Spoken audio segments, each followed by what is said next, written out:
evening. Lovely. I'm deeply honored, and it's a privilege for me to be here. I'd just like to ask a few questions before I start my talk. And I'd like to have a show of hands also. How many of us sitting over here in this auditorium, in this beautiful auditorium, wanted to quit because we were afraid? Wow. Sometimes we are too afraid. How many of us over here had changed our thoughts in due course about what we want to do in our careers? Okay. And how many of us wanted to give up when we faced obstacles and challenges? Thank you. I'd just like to request our young learners present over here to look around. Look around others in this room. I can assure you that you are not alone. Your experiences could be different, but there are many, many commonalities. And I want to tell you, related to the theme of the TEDx, don't quit, renew your mind, and find your fire. There have been times where I have actually wanted to quit. There have been moments where I changed my mind several times. And there have been times where I lost motivation also. My journey. I belong to a very small town in eastern India. It's called Cuttack. My parents were there, and I, along with my two siblings, I have two elder siblings, I grew up over there. It was a joint family system in a relatively protected environment. Of course, there was always a comparison that you are not as good as your cousins who did well in academics. That feeling was many a times given to us by extended relatives. My parents were extremely supportive though. We were from a very ordinary middle class family. My parents hosted gatherings, get-togethers of a lot of family members once in a while. But there were moments also where my parents struggled to provide us food. And here I talk about myself and my two siblings. There had been days where we could not afford decent food at home also. But that never pulled me back. When it came to my education, despite the financial challenges, my parents put me in a convent school, English medium convent school. I was never interested in studies. And trust me, I don't know whether you can relate to this. I wanted to go to school because I met my friends. I had a lot of friends. I could play with them. That was my only motivation of going to school. Early during my schooling days, I wanted to become a teacher because my mother is a teacher. Was a teacher, now she's retired. Then I wanted to become a lawyer as I grew up. One day my mother took me to a Russian circus, and that day I dreamt of becoming a trapeze artist. I wanted to work in the circus. But there was a calling somewhere. I wanted to do something meaningful. School was not easy. I have faced violence. I have been molested. But that did not deter me from achieving my goals. In my school, we had a huge lunchroom. And one day, during lunchtime, we all had lunch. I came out. I was washing my lunch box. And I could feel that somebody was trying to lean over me. I looked back. There was this young man who was trying to rub himself against me. I didn't know what to do. I ran from there. Another time, I was returning home in a cycle rickshaw with my sister. And I don't know how many of you have sat in a cycle rickshaw. And all of a sudden, we are coming back home on my way back from school. And I could feel a hand trying to get into the rickshaw and grope me. And it made me very, very angry. I was violated. It was not a good feeling. Somebody had entered my space and was touching me inappropriately, without my consent. And of course, there were many other instances. Moving on, yes, I completed my schooling, but I really wanted to, as I mentioned, I was a very average student. When I came into my graduation, I realized that education was important. And I had to complete my graduation. There was a spark in me, and I wanted to give it my best.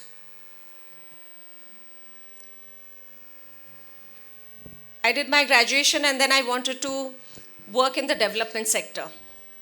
These experiences which I had faced encouraged me, they propelled me that yes, I found my calling. Where do I work?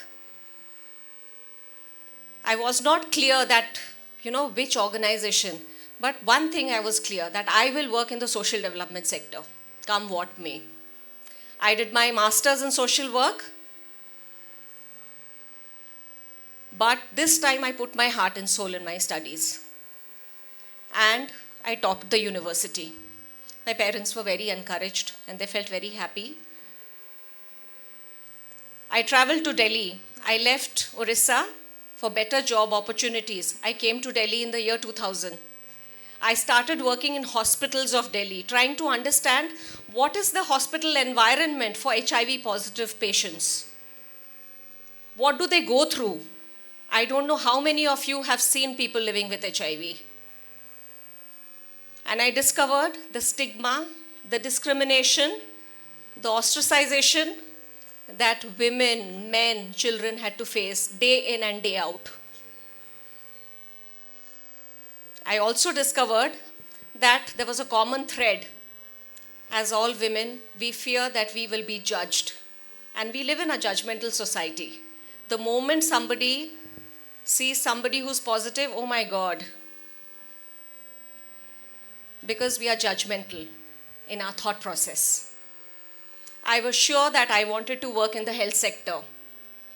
And because I saw the stigma and the discrimination which was faced by these people, I made up my mind that I will work on a mission where no child has to go through this. Every child should have access to information, to knowledge, to skills, whereby he or she can protect himself or herself. I worked in a 5-year project doing research in 3 hospitals of Delhi, Gangaram, Safdarjung and Loknayak, where I trained doctors, nurses.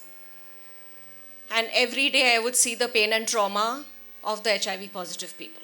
I finished this, and then of course I started applying for jobs. While I was working in the council, I would travel from East Delhi to Lodhi Road, where my office was. And every day, when I crossed ITO, I would see this building of the WHO Southeast Asia Regional Office. Huge, majestic buildings, big flags. And I would be traveling by bus, and I would look at the building every day.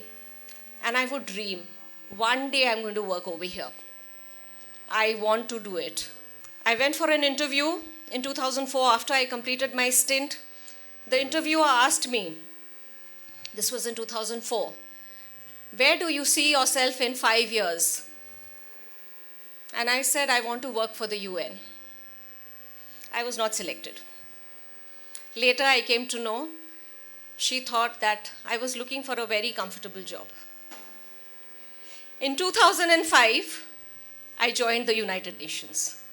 I worked for UN Women, where I worked on gender and human rights of women living with HIV, children living with HIV. And that work gave me utmost satisfaction because we were not only doing research, we were doing policy level work, we were doing training work where we trained these HIV positive women on education, on livelihoods, on living with dignity. Then, of course, I came to another UN agency, which is called the Joint United Nations Program on HIV and AIDS, where I used to work with the police and the army. I used to train the police and the paramilitary forces. And now I have been working with UNESCO since the last 8.5 years.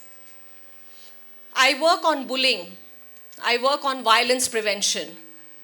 Why are we talking about it? I work on health and well-being. Why is health and well-being so important? And to my young friends over here, my speakers have spoken about the need for mental health. In 2022 alone, 170,000 people have committed suicides. And 7.6% of them are students. Coming to bullying, you all know about the statistics for India. 1 in 3 children is bullied and faces violence. A study which was done by the Ministry of Women and Child in 2007 among 125,000 children shared that 66% had faced physical abuse, 50% had faced sexual abuse, another 50% had faced emotional abuse. Why is it important? When I came to Delhi, because we didn't have a house, accommodation was given to me by a family friend, but it came with a price. I had to wake up early in the morning and clean the house, do all the dusting, cook before I left for my work. I could have decided to quit. There was no reason for me to do this. I could have gone back to Orissa and my parents would have looked after me. But I did not quit. Because there was a calling that no, there is a larger goal, there is a larger mission, and I want to achieve that. I just want to tell you that it is very easy to quit. Life will give you 1,000 reasons to quit, but you will have to find 1,001 reasons to come back. Your mind will play games with you, but you should know how to renew your mind. Reset. Focus. Focus on the why. Leadership training always says when you focus on the why, the how becomes easy. Your larger focus, what is the purpose? Why are you here today? Why are we sitting here today? So you should not quit. You should train your mind. The mind will believe what it wants to believe. And finally, find purpose in what you want to do. The purpose you will find in your life journey. Where is your calling? Where do you see yourself? What do you want to do? No job is impossible. Trust me. I come from a very small town and now I'm working in the UN. I'll be completing 20 years in the United Nations. My life journey, whatever I do right now, is based on the experiences that I faced as a child. And that is where I feel that, yes, this needs to go, this needs to be eliminated. No child should face violence. No child should be bullied. When we say education is a fundamental human right, why should our children be bullied? When we open the newspapers every morning, why should our children be raped or molested? That became my mission, that no, we will not quit. That is my calling, that's my mission, that's where you need to find your fire.